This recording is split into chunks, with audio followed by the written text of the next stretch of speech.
શું થયું મમ્મી?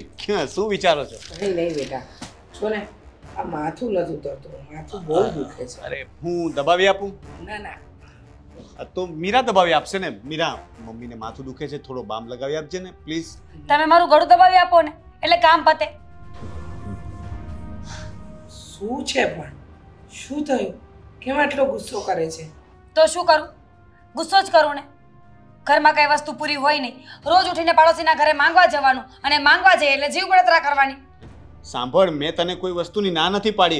હવે મમ્મી સવારમાં ચા પીવી હતી, ચાની ભૂકી ખૂટી ગઈ, તો એમાં મારો વાંક છે? મેં કોઈ દિવસ એમ થોડી કહ્યું છે કે ચાની ભૂકી માટે પૈસા નહીં આપું.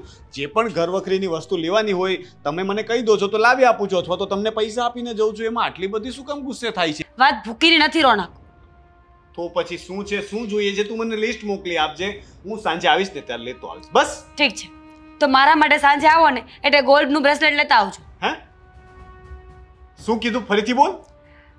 ગોલ્ડનું બ્રેસલેટ. આપણા ઘરની બાજુમાં જે મોલ છે ને ત્યાં નવું બ્રેસલેટ આવ્યું છે સોનાનું, બહુ મસ્ત ડિઝાઇન છે. દામિનીએ લીધું અને મારે પણ લેવું છે. એમ તો મને કાલે જેગવાર ગમી ગઈ હતી તો હું લેતો આવું. મમ્મી આ જુઓ, ગોલ્ડનું બ્રેસલેટ તો એ રીતે મંગાવે છે કે જાણે હું ઘર વખરીની વસ્તુ લેવા જતો હોય ને સાથે સાથે લઈને એક વિન્ડો શોપિંગ કરતો જાઉં. શાંત થા. જો મીરા બેટા, તને ખબર છે કે હમણાં આપણા ઘરમાં થોડું હાથ ખેંચમાં ચાલે છે, પછી તને લઈ આપશે. તું કહેશે ને એ લઈ આપશે. થોડા દિવસ રોકાઈ જા. મમ્મી એવા ખોટા વાયદા ન કરો, બરાબર છે? સગવડ હશે તો ઠીક છે, અત્યારે કોઈ વાયદો ન કરો, પાછી કાલ ઉઠીને ઝઘડો કરશે. અરે પણ બેટા, શાંતિથી વાત પતાવ ને, એને જીદ કરીને. પણ જ્યારે આપણી સગવડતા થશે. જ્યારે નહીં, અત્યારે જોઈએ છે મને. જ્યારે હોય ત્યારે બસ સમયગાળો આપીને મૂકી દો છો મારા નથી દીકરો. મારી પાસે પૈસા. અત્યારે જોઈએ છે એટલે શું છે? લગ્ન કર્યા ને ત્યારે તારા બાપાને ચોખ્ખું કીધું હતું કે મારો આટલો પગાર છે, અહીંયા નોકરી કરું છું. મેં એવું નતું કહ્યું કે મારી પાસે કરોડોની જાયદાદ છે, કે જ્યારે હોય ત્યારે ફરમાઈશો કર્યા કરે. આ તારી ખોટી ફરમાઈશો પૂરી કરવા માટે મારી પાસે પૈસા નથી. અને મમ્મીની દવાઓ થાય છે, તને ખબર છે કે મારો અડધો પગાર તો એમની દવાઓમાં જાય છે. હવે ઉંમરવાળો વ્યક્તિ છે તો શું દવામાં ના પાડું એમને? કરી દીધું બકબક. તો મારા પપ્પાએ કે નોકરાણી કરીને નથી મૂકી મને. જ્યારે હોય ત્યારે તમારા લોકોની સેવા કર્યા કરવાની, રસોઈ બનાવવાની, કામ કરવાના. મીરા બહુ શાંત થાવ ને.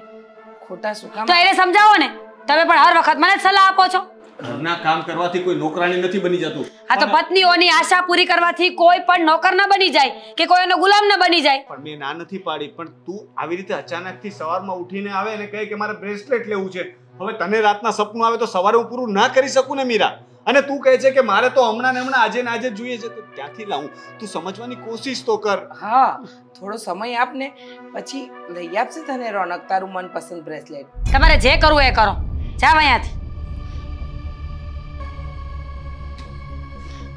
રોનક, મીરા બહુ શાંત થાવ.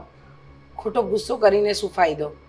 માનું છું કે તમને વસ્તુ ગમે અને તમે જીદ કરો છો, પણ ગુસ્સો કરીને જીદ મનાવી એ તો કોઈ વાત નથી ને. પતી ગયું તમારું, તો જાવ અહીંયાથી. શું પતી ગયું? સવાર સવારમાં આટલો ગુસ્સો સારો નહીં. હા જુઓ, ઘરમાં કકડાટ કરવાથી લક્ષ્મીનો નાશ થાય, એટલે કોઈ પણ વાતને મનાવવા માટે થોડો સમય આપો.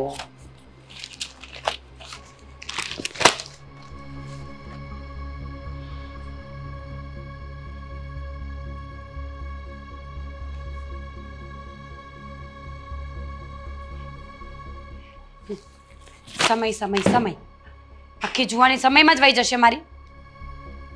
કાશ કે આદિ જેવો પતિ મારે હોત. એક મિનિટ, ખ્વાહિશો પૂરી કરવા માટે પતિની ક્યાં જરૂર છે? પૈસાની જરૂર છે ને. તો એ તો હજી પણ એવું થઈ શકે કે પતિ રોનક હોય અને ખ્વાહિશો આદિ પૂરી કરે.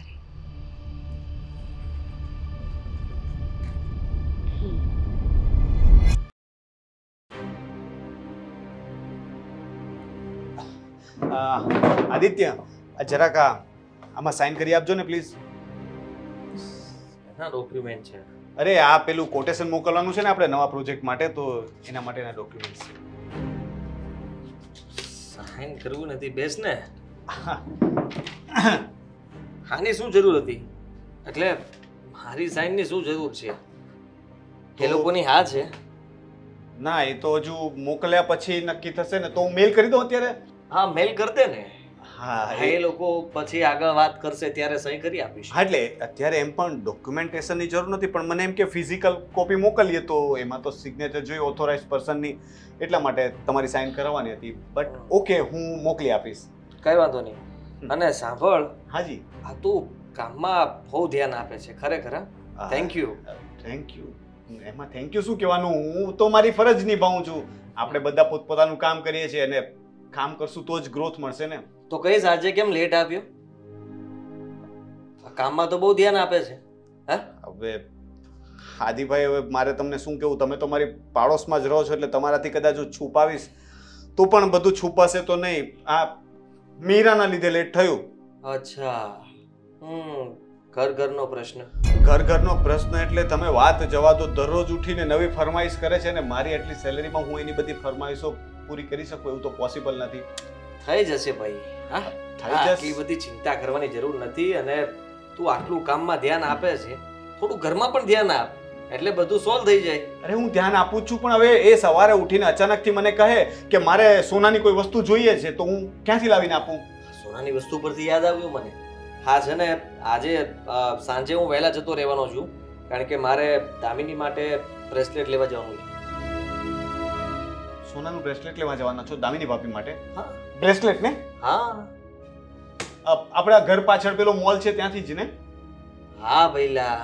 એક્ઝેક્ટલી. હવે મને ખબર પડી ગઈ. શું? હવે બધું સમજાઈ ગયું. આ કેસ છે ને દૂધનું દૂધ ને પાણીનો પાણી થઈ ગયું. અરે કયો કેસ? તું અહીંયા કયો કેસ? આપણે કેસ કબડામાં ક્યાં પડ્યા છીએ કે તું અરે, સોલ્વ કરે? ના ના, આ મારે સવારે મોડું થયું કે નહીં એ આખી મેટર છે ને હવે ધીમે ધીમે સોર્ટ આઉટ થતી જાય છે. એમાં શું થયું કે મેં કહ્યું ને કે એને સોનાનું દાગીનો લેવો હતો, તો મીરાએ મારી પાસે સોનાનું બ્રેસલેટ જ માંગ્યું, અને એ પણ આપણા ઘર પાછળના પેલા મોલમાંથી લેવાનું. એટલે છે ને સવારમાં એકચ્યુઅલમાં મીરા છે ને તમારા ઘરે ચાની ભૂક્કી લેવા ગઈ હશે. સવારે મારે ચા પીવી હતી અને એઝ યુઝ્યુઅલ અમારા ઘરમાં કંઈક ને કંઈક વસ્તુ ખૂટતી જ હોય છે, તો ચાની ભૂક્કી હાજર નથી તો મીરા કહે કે હું લઈને આવું.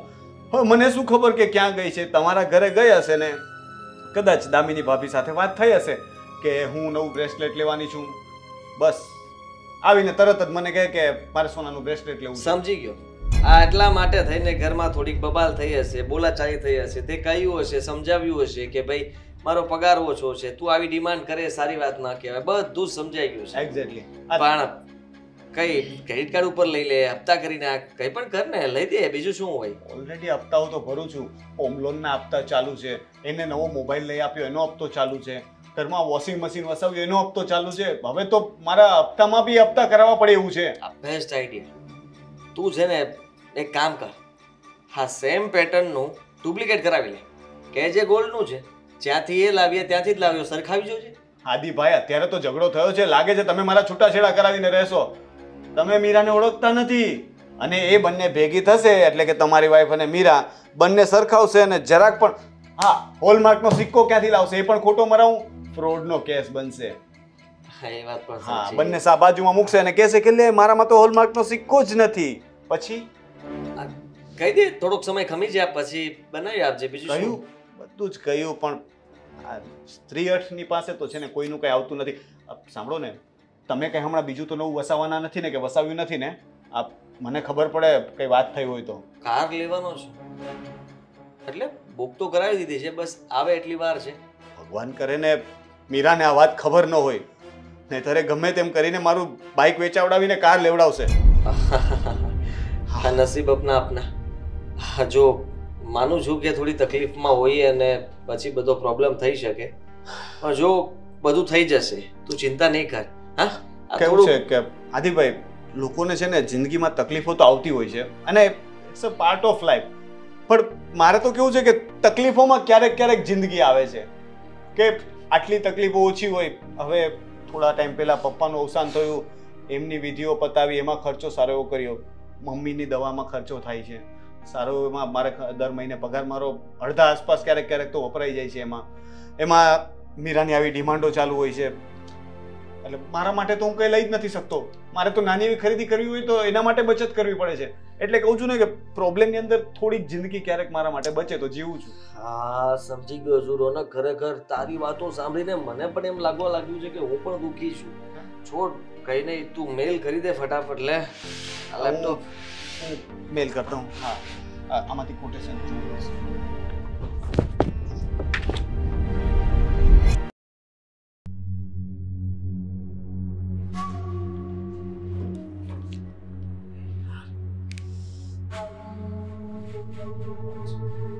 હાલો હેલો. કોણ? એ જાણીને ક્યાં જશો? શું કરો છો તમે? શું કરો છો પણ તમે બોલો છો કોણ? માણસ બોલું છું. અવાજમાં ખબર ના પડી?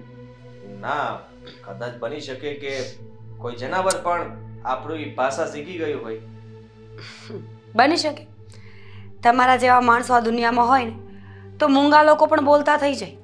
તો પછી જો ના જાન ના પહેચાન પર તું મેરા મહેમાન. આ મને કોઈ વાત કરવામાં રસ નથી મેડમ.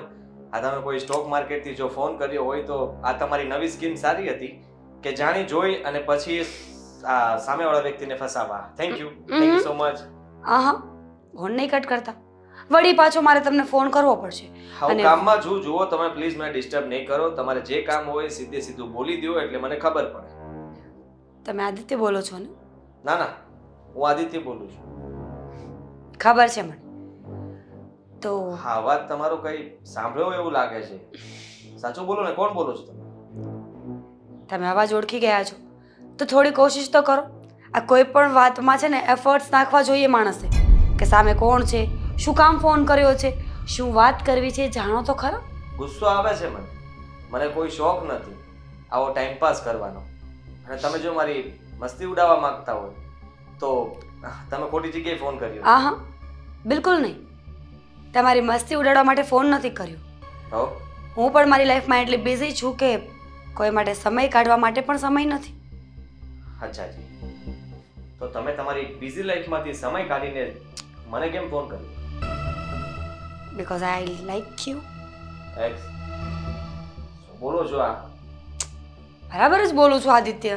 I like you. તમે મને બહુ જ ગમો છો.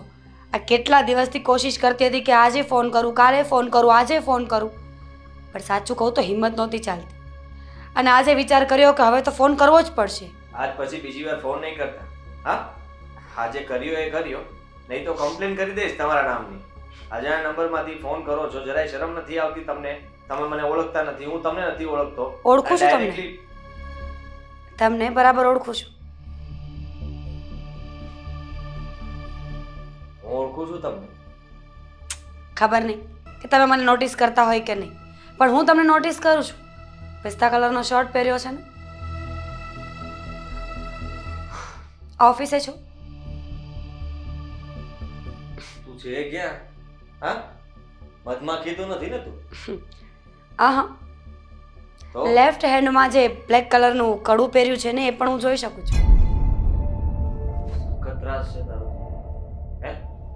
હા, મારી ઓફિસમાં કઈ કેમેરા ગોઠવ્યા નથી ને તે?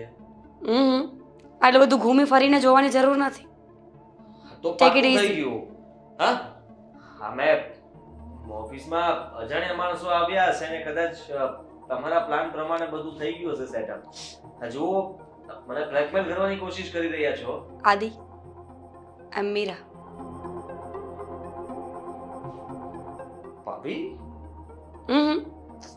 નોટ ભાભી, મીરા. મીરા બોલું છું. શું કરો છો તમે? હા, ને કોના ફોનમાંથી ફોન કર્યો છે? સ્પેશિયલ તમારા માટે નવું સિમ લાવવું પડ્યું છે મારે. હજુ પણ પૂછો છો કે કોનો નંબર છે? ક્યારની વાત કરતી હતી, મને લાગ્યું કે મારો અવાજ ઓળખી જશે, પણ તમે તો સાવ બુદ્ધુ છો. અને મેં કહ્યું તો ખરા, હમણાં જો તમે કઈ નામની ચોખવટ ન કરી હોત ને તો મારા મોઢેથી ન સાંભળવાનું સાંભળત તમે. હા, બચી ગયા. અને હું પહેલા જ બોલ્યો કે અવાજ કઈ સાંભળેલો છે. તમે જો મતલબમાં નામ કહી દો, ક્લિયર કરી દો. તમે આવું કેમ કહેતા હતા મને? જે પણ કહ્યું છે ને એ બધું સાચું કહ્યું છે. મારા એક એક શબ્દો સાચા હતા.